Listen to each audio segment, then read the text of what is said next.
So today we're here with Alice Shepherd, I should say. So Alice is the Chief Petal Pusher at She's a Wildflower. So it's been an absolute joy for me to experience and watch Alice's journey through floristry.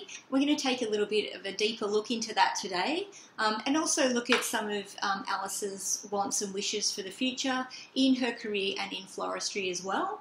And I know that Alice is going to have lots of advice and tips and information to share with you. So welcome, Alice. Thank you.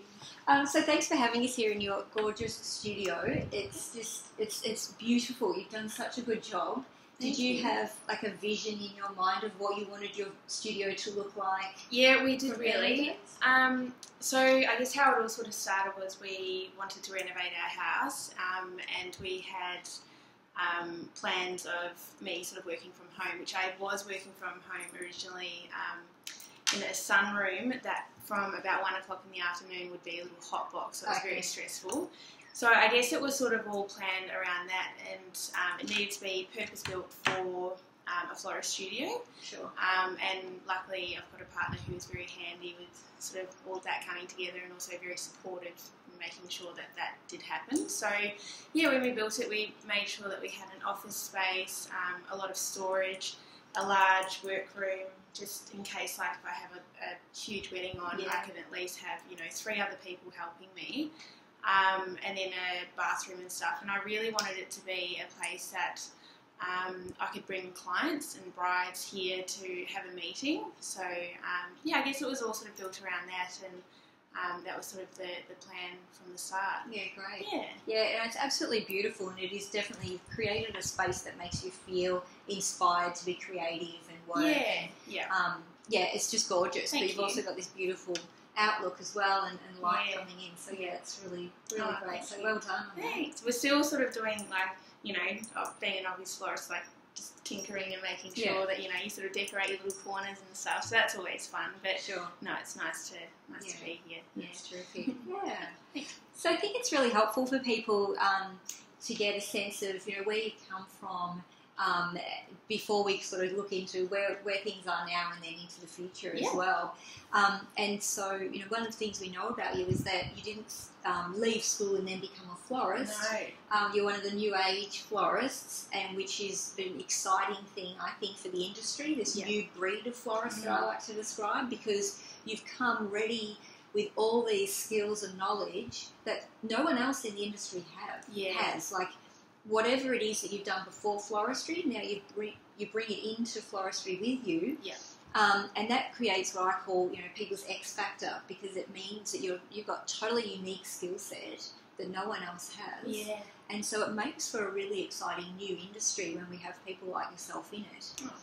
So tell us a little bit about, your previous career, and what are the skills and the things that you now can bring in. And also, so no questions in one really, isn't it? Is that what is it that drove you from that career and into floristry? Okay, so yeah, a bit of background. So when I left high school, I was one of those students that was like, I've got no idea what I want to do, and I was sort of like, do I just go to uni for the sake of uni because everyone else is doing it? The one thing that I really liked was travelling, so I was sort of exploring the idea of tourism, which is what I studied. So I studied tourism management at William Angliss and got my advanced diploma, and from there I wanted to go and get my business degree.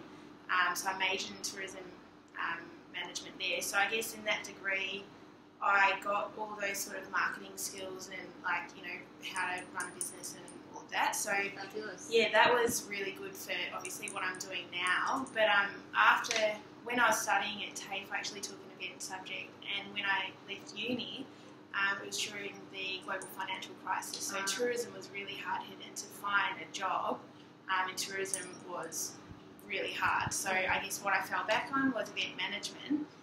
So I worked in that industry for about 3 years, going from organising conferences and then my new job after that was still in event management, but being like a liaison between event organisers and celebrities who were keynote speakers at large events. So that was great in terms of, communication skills. So all of those things, from business management, event management, communication skills, all of that has sort of really helped with what I'm doing now. But I guess when I was in those roles, I really loved doing the whole social events and, you know, obviously decorating those and organising the flowers and all of that.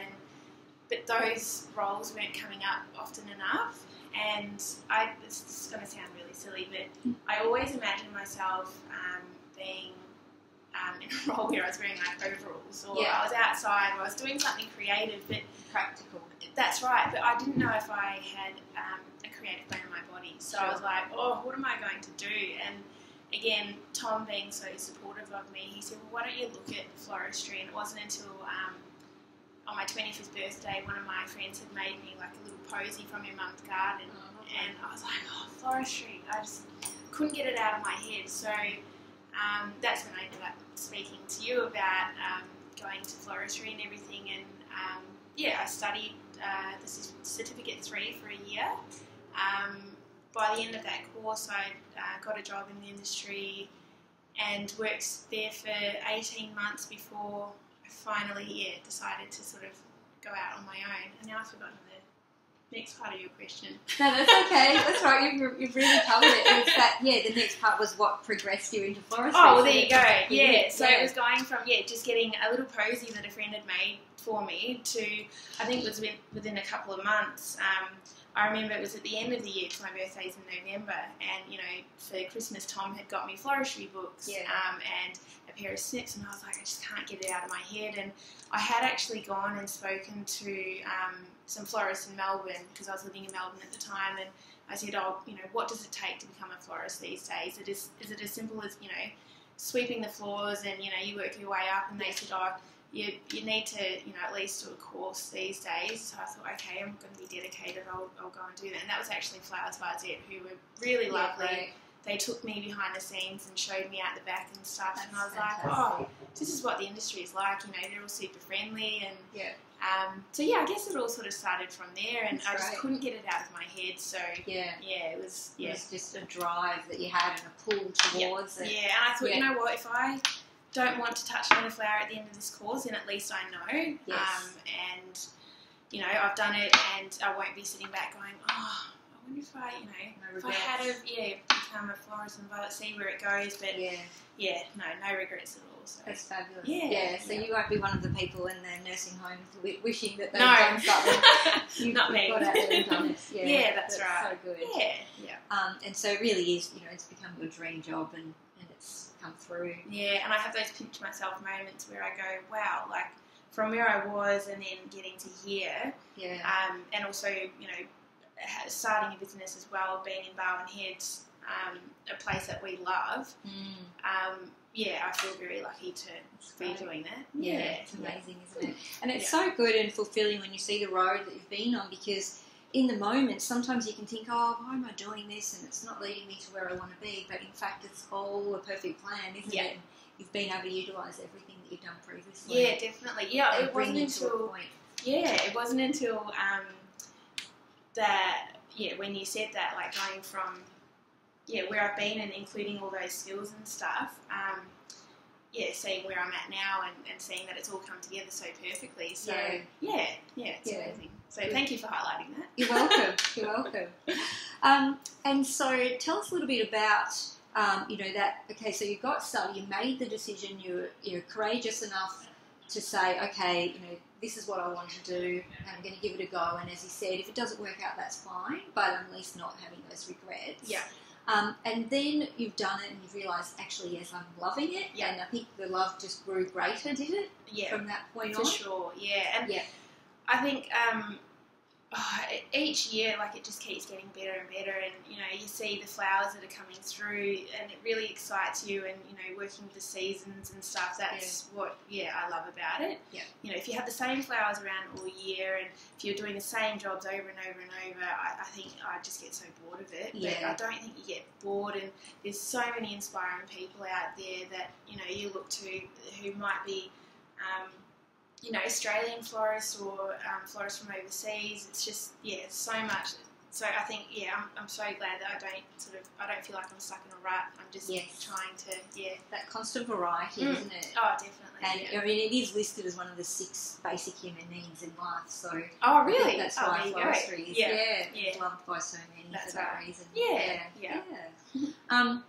And so you were a very early adopter of Instagram.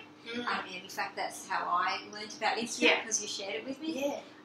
And you're now listed as an influencer on Instagram as well. What? So and someone that so many people aspire to and just love seeing your posts because they're so inspirational. That also a real signature and a signature to yourself and your brand. And so it's just you've done it so beautifully and continue to maintain that. Yeah. Would you class that as one of those small consistent steps that continually needs to be done within business, but not only just business, in building a personal brand as well? Oh, definitely. I think it's funny because I did start using it quite early, and I was still sort of learning how to use it and stuff, and it's been one of those tools that has really connected me with other people.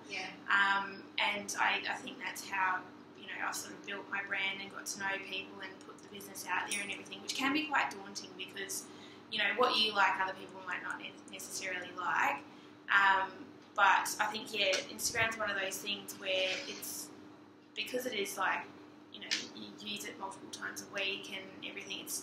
I've found it to be easy for advertising. It's free, but you do need to stay on top of it. And I must admit that in the past 12 months I've let that slip slightly just after having a baby, and I think that's that's a pretty good reason. I think so too. But I do enjoy it because it's you'll have people on there that are like oh, hi from Austria, and you're thinking, oh my goodness, like who are these random people around the world that like even yesterday I had a lady come in who was measuring up for blinds, and I gave my email address, and she's like, oh, I follow you on Instagram, and I was like, oh wow, thank you. So great. So no, it's really nice. I think it's a good support network, and a great way to meet lots of people. It's how, because I'm not from Geelong, it's how I've met a lot of people down here, so I can't speak highly enough of it. So it's really good. But even connecting with people, like as I was saying earlier, florists in Sydney, florists in Melbourne, it's been great. That's so good. Yeah. Because I guess in the industry, we don't have the major industry events as we used to have in the past, like apart from the Melbourne International Flower and Garden Show. But in the olden days when Interflora was a thing, they used to have events. So they would have state and regional and then national events and international events as well. And so that is how florists would connect. But now we're connecting online. I know. And it just opens the doors up for greater connection, instant connection, and sharing of information, which is just fabulous. Oh, I love it. And you're right with the sharing of information. Like I'm still, learning lots of different tricks and stuff. Like people are putting on their Insta stories and all of that, and I watch them and I think, oh my god, like there's so many ways to do things, and you're still constantly learning from social media and stuff, and I think that's great.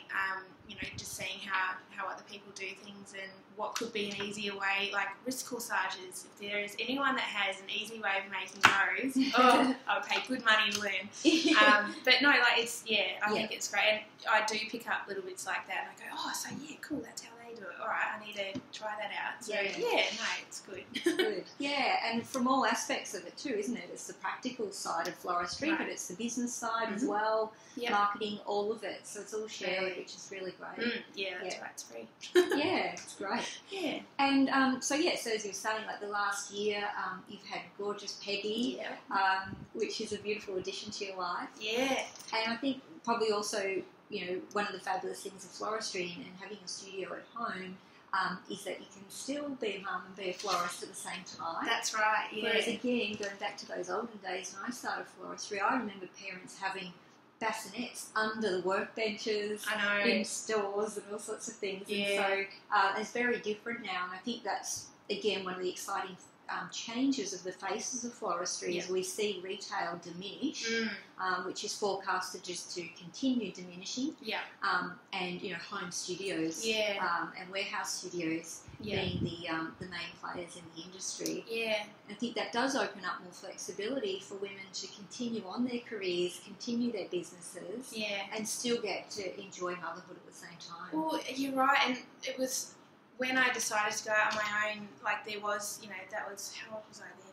Maybe 26 or 27, so I'm 31 now, and I know that it seems silly to think back then about building this up for now, but it was my intention of building a studio at home so that one day eventually when we wanted to have a family, I did have that flexibility and I could, pick and choose what I could take on to work around our family life because, I still obviously love floristry, but I love being a mum as well, and it's just to juggle.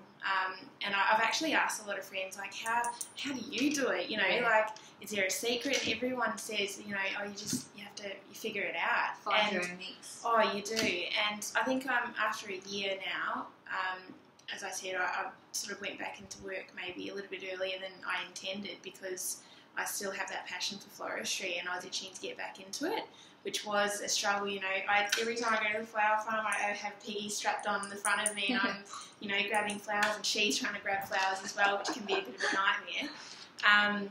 But it's been a really challenging year in trying to figure out motherhood, running a business and, the tactical part. Oh, totally. But, I mean, you start to learn what you can take on. There's been a lot of things lately that I've had to say no to, and which I usually feel guilty about because I hate letting people down. But I know that, there's so many other florists here, and if I can recommend anyone, I'll do that, like the right person for the right job.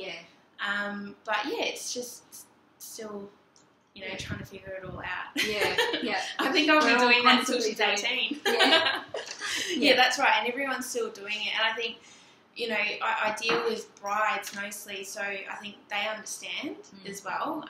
Everyone's very empathetic and they go, oh, okay, you had a baby and you're just figuring it all out, so And I know that one day I'll be back into it full swing, but for now I'm just sort of, I've pared it right back and just doing what I can. So, that's right. I'm sure that especially all your brides are happy that you're just doing it at all. So, it's great. And I say to them, it's excuse me, quality over quantity. I just want to make sure that the jobs that I do are, to the highest standard because, I just want to make sure that, they're number one and just one wedding a weekend and, just taking it easy. So.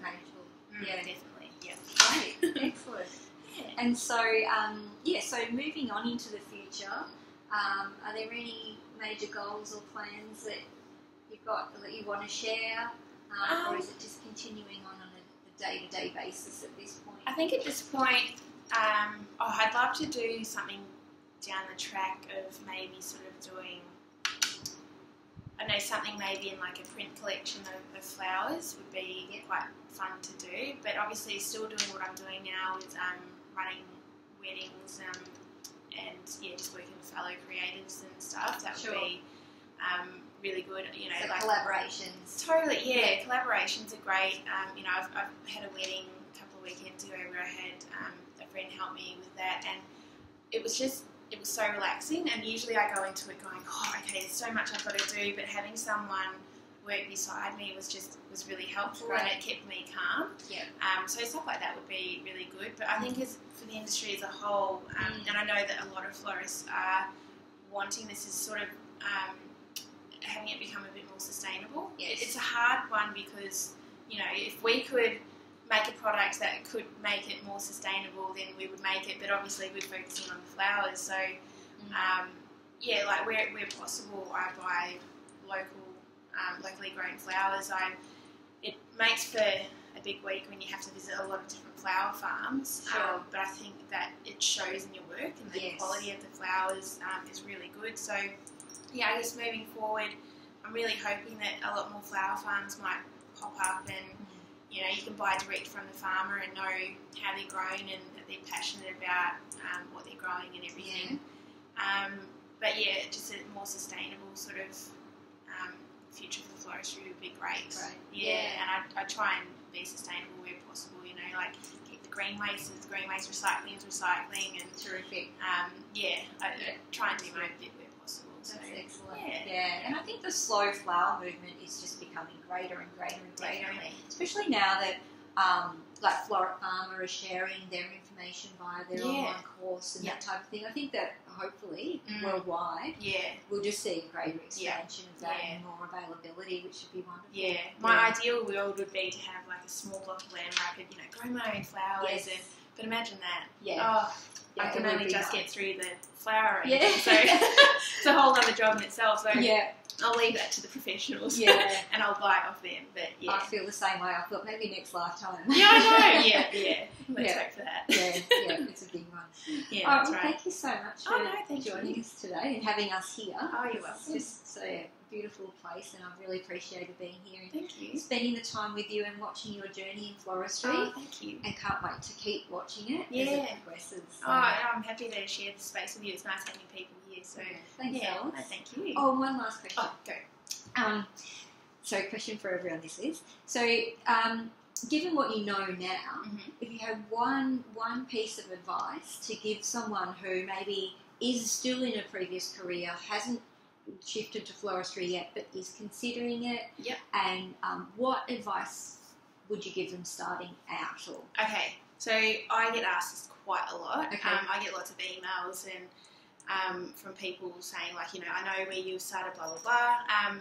My one piece of advice is not to sit back. Like, as you can tell from, you know, the start of the interview when I said I just had a go, I think don't sit back and just wonder, you know, because I don't regret it. But I guess first step could be, you know, do a one-off workshop, do a 5-week workshop, and go from there. And I know that just that little taste is enough to get you into exploring, you know, the career change course, which, you know, Bloom teaches. I can't recommend that course highly enough. Obviously, I know what's involved in it and everything. And having taught it? Having taught it for a couple of years. So, you know, it's very, I guess what's the right word? Floristry has evolved a lot over the last few years, and, you know, Bloom has kept up with that. And that's what I'm really impressed by. And the fact that it's portfolio-based and, you know, for either brides as clients at the end of the course, it's something to show them, or a potential employer.